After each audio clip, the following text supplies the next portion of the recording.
প্রশাসনকে নিজের অধীনে আনার মতো মন্তব্য করে রাজনৈতিক অঙ্গনে তীব্র আলোচনার জন্ম দিয়েছেন জামায়াতের কেন্দ্রীয় নেতা ও সাবেক এমপি শাহজাহান চৌধুরী। এছাড়াও প্রাইমারি স্কুলের মাস্টার থেকে শুরু করে উচ্চ মাধ্যমিকের সব শিক্ষক সবার দাঁড়িপাল্লার কথা বলতে হবে বলে বক্তব্য দেন তিনি।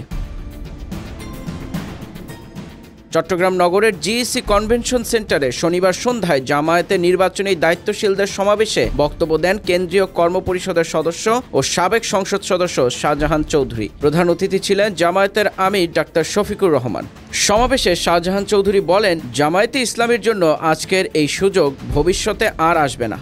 দুর্নীতির টাকা বাদ দেন, পার্শ্ববর্তী দেশ হিন্দুস্তান থেকে বস্তা বস্তা টাকা ঢুকবে আর অস্ত্র ঢুকবে। তিনি আরও বলেন, আমাদের আমিরের জামায়াত যদি থাকতো আমি বলতাম নির্বাচন শুধু জনগণকে দিয়ে নয়, যার যার নির্বাচনী এলাকায় যারা প্রশাসনে আছে তাদেরকে অবশ্যই আমাদের আন্ডারে নিয়ে আসতে হবে। আমাদের কথায় উঠবে, আমাদের কথায় বসবে, আমাদের কথায় গ্রেপ্তার করবে, আমাদের কথায় মামলা করবে।